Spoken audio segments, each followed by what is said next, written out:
Alors aujourd'hui, on s'attaque à un sujet d'une ampleur assez vertigineuse. C'est une histoire cosmique qui s'étend sur des milliards d'années, sur de multiples dimensions, et qui au fond pourrait bien changer notre perception de la place de l'humanité dans l'univers. Alors il faut bien s'accrocher, le voyage commence maintenant. Cette citation, elle pose le décor parfaitement. Ce qu'on vit sur Terre en ce moment, ce n'est pas juste un événement local, isolé, non. C'est plutôt l'acte final d'une pièce de théâtre immense qui se joue à travers 15 dimensions. C'est vraiment la pointe visible d'un iceberg cosmique absolument gigantesque. Pour s'y retrouver, voilà notre feuille de route. On va commencer par les origines, avec la guerre cosmique ancienne. Puis, on va zoomer sur notre planète, son histoire déchue et la situation très particulière de l'ADN humain. Ensuite, on regardera la solution proposée, la fameuse mission aquarienne, le mécanisme d'activation du gyrodome et pour finir, ce que ça implique pour nous, le chemin vers l'ascension. Allez, on attaque la première partie. Pour comprendre la situation d'aujourd'hui, il faut vraiment remonter loin, très très loin en arrière, bien avant la naissance de la Terre, aux origines même de tout ce conflit. L'échelle de temps, ici, elle est juste hallucinante. Le conflit prend racine il y a 480 milliards d'années dans un système parallèle, la matrice de Bourges. Beaucoup plus tard, il y a 550 millions d'années, une première mission de sauvetage est déjà lancée pour notre lignée. Et en comparaison, des événements qui nous semblent mythiques, comme la chute de l'Atlantide il y a moins de 12 000 ans, eh bien, ce ne sont que les dernières secousses de ce drame immémorial. Au cœur de tout ça, il y a un concept fondamental, celui de matrice déchue. Pour faire simple, imaginez un moteur cosmique. Il est conçu pour tourner dans un sens bien précis, en puisant son carburant à une source infinie, la source. Eh bien, une matrice déchue, c'est ce même moteur qui, par choix, décide de se mettre à tourner à l'envers.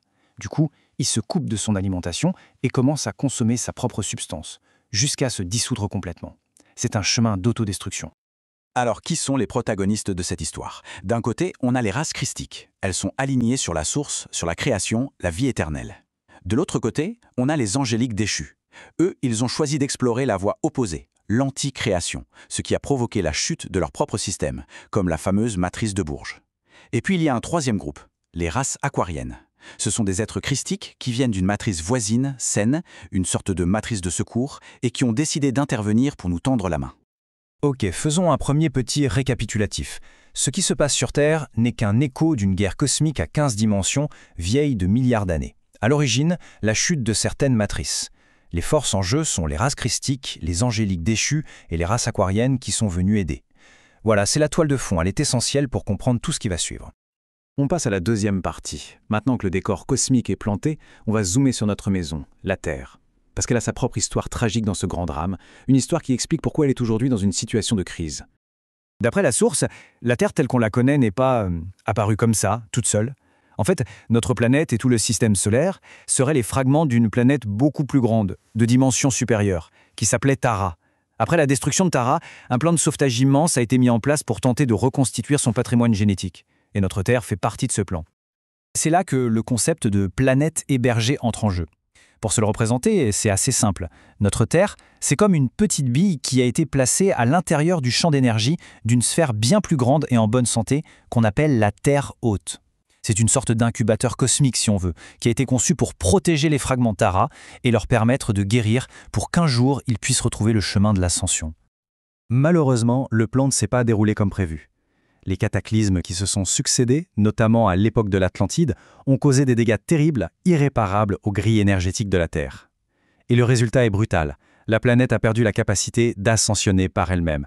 De fait, elle est devenue une planète prison, complètement coupée de sa trajectoire d'évolution naturelle. Face à cette situation, à cette impasse, la conscience planétaire de la Terre s'est retrouvée devant un choix absolument terrible. Soit se laisser capturer par les forces antichristiques et devenir une sorte de batterie pour leur guerre de conquête, soit choisir l'autodissolution, ce qu'on appelle le retour à la poussière d'espace. La Terre a choisi la dissolution.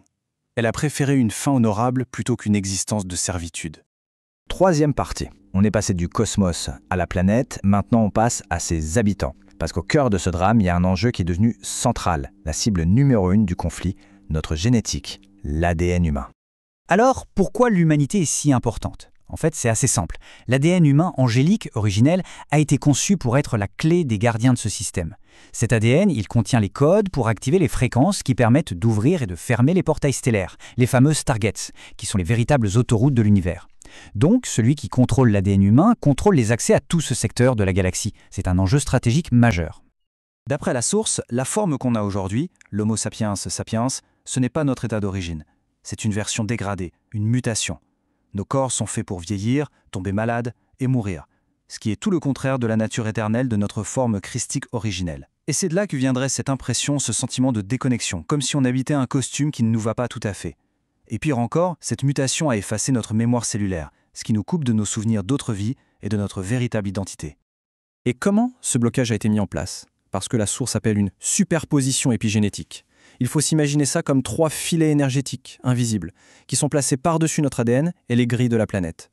Ces filets, ils agissent comme des interrupteurs qui empêchent certaines parties de notre code génétique de s'activer. Ils nous barrent l'accès à nos 12 brins d'ADN originels, à nos capacités psychiques et à notre mémoire cosmique. Allez, deuxième point d'étape. La Terre est une planète prison, un fragment de Tara qui a choisi de se dissoudre. L'ADN humain est l'enjeu stratégique numéro 1 parce qu'il contrôle les portails. Et notre corps actuel est une version mutée dont le potentiel est verrouillé par des filets énergétiques. On voit bien que la situation est critique, que ce soit pour la planète ou pour nous. Après ce tableau un peu sombre, on va passer à la lueur d'espoir. Face à cette dissolution qui était programmée, une intervention extérieure a offert une ligne de vie, une mission de sauvetage complètement inespérée. Cette aide, elle vient donc des races aquariennes.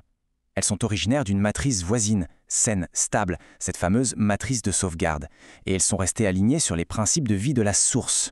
En voyant la situation désespérée de notre système, elles ont mis en place et offert une voie de sortie, un chemin d'ascension hébergé pour toutes les formes de vie de la Terre qui seraient capables de répondre à cet appel. Ce plan de sauvetage, il a un nom, le passage en Cestia. Il faut le voir un peu comme une soupape de sécurité cosmique qui a été créée il y a une éternité au cas où un problème majeur surviendrait. C'est un couloir d'ascension, un pont énergétique sécurisé qui permet aux êtres piégés dans un système qui s'effondre de pouvoir l'évacuer et de rejoindre une matrice vivante. C'est littéralement la bouée de sauvetage de la planète. Alors, à quoi ressemble ce voyage? C'est un itinéraire très précis qui passe par les portails stellaires. Le départ, c'est ici, sur notre Terre. La première étape, c'est de transiter vers notre Terre haute, via le portail universel numéro 3. De là, le chemin nous emmène vers Sirius B, le portail 6, puis vers une station de transit sécurisée dans la galaxie d'Andromède qui s'appelle Akinos. Et enfin, le passage se connecte à la destination finale, la matrice aquarienne, un univers sain, parallèle. 5e partie. Bon, on a un plan, on a un itinéraire. Le souci, c'est qu'il y a un gros problème technique. Le pont est cassé, en quelque sorte. Et c'est là qu'intervient la mécanique de l'évasion et l'objectif de la mission au Pérou dont parle la source. Voilà le cœur du problème. Les dégâts sur les grilles de la Terre ont fait que son axe énergétique est maintenant désaligné par rapport à celui de sa planète hôte. Imaginez 2 engrenages qui ne sont plus en face l'un de l'autre. Les dents ne peuvent plus s'emboîter. Eh bien, c'est exactement ça. Les portails de la Terre et de son hôte sont décalés. La porte de sortie est broquée. La solution à ce problème, c'est une technologie assez fascinante qu'on appelle le gyrodome. C'est un champ d'énergie qu'on peut activer entre la Terre et son hôte. Ce champ, il est dynamique, il tourne sur lui-même, et en fait, il agit comme un adaptateur universel. Il peut se brancher sur un portail de la Terre, pivoter, et puis se connecter au portail correspondant sur l'hôte. Il crée comme ça un pont temporaire mais stable. Et tout ça, ça nous ramène sur le terrain. L'objectif très concret de la mission au Pérou, c'est de générer et d'ancrer les fréquences qui sont nécessaires pour activer ce gyrodome. Son activation va permettre à un réseau de portails très stable, le Spanner 7, de s'ouvrir. Et c'est cette ouverture qui va rétablir la première connexion du passage en Cestalia et rendre l'évasion possible. Allez, un dernier récapitulatif rapide. La solution, c'est le passage en Cestia. Le problème, c'est la connexion Terre-Haute qui est cassée à cause du désalignement. La solution technique, c'est le gyrodome, ce pont énergétique. Et la mission sur le terrain au Pérou a pour but de l'activer pour ouvrir le portail Spanner 7. C'est clair ? 6e et dernière partie. Après cette immense fresque cosmique, revenons à l'échelle individuelle. Parce que concrètement, qu'est-ce que ça veut dire pour une personne qui porte les codes génétiques nécessaires, ce que la source appelle le code humain Aquarii? Le transit personnel, apparemment, ça se développe en 3 grandes étapes. D'abord, il y a le glide. La conscience se projette, elle voyage, mais le corps physique, lui, il ne bouge pas. Ensuite, le slide. Une connexion physique commence à s'établir, ce qui permet des interactions tangibles dans d'autres dimensions. Et enfin, le span. Là, c'est le transit complet. Le corps physique passe entièrement et en toute sécurité vers d'autres lieux. Et où est-ce que ces premières interactions ont lieu? Dans ce qu'on appelle les cités des nuages ou plateforme Aurora 2.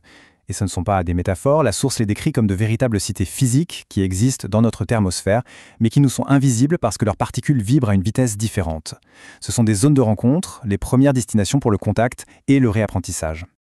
Et une fois le passage franchi, il y a 2 options principales qui sont offertes. La première, pour ceux qui peuvent faire transiter leur corps, c'est la mutation inversée, un processus de guérison pour restaurer la forme physique et la ramener à son état christique d'origine. Pour les autres, une nouvelle incarnation est proposée. C'est l'opportunité de renaître dans un corps sain au sein des jardins des Éden de la matrice aquarienne. Et on va terminer sur cette question. Une mission de sauvetage d'une telle ampleur, menée sur des milliards d'années et qui respecte le libre arbitre, ça soulève des questions assez profondes. Si des systèmes peuvent choisir de chuter, d'autres peuvent choisir d'aider. Où est-ce qu'on place le curseur entre la non-interférence et la compassion à l'échelle cosmique? C'est une question qui mérite d'être méditée. Merci de nous avoir rejoints pour cette exploration. Merci d'avoir partagé ce moment avec moi. Si ce voyage intérieur te touche et résonne en toi, tu as la possibilité de soutenir ce chemin en faisant un don via PayPal. Le lien est dans la description. Chaque don ouvre l'accès à un espace privé réservé aux membres, une véritable source d'inspiration, e-books, vidéos, séminaires et tous les enseignements qui ont nourri ces partages pour t'accompagner plus loin sur ta propre voie. L'accès premium sera activé sous 24 à 48 heures et envoyé directement à ton adresse mail liée à PayPal. Merci de contribuer à cette transmission et de nous aider à ouvrir de nouveaux horizons de conscience.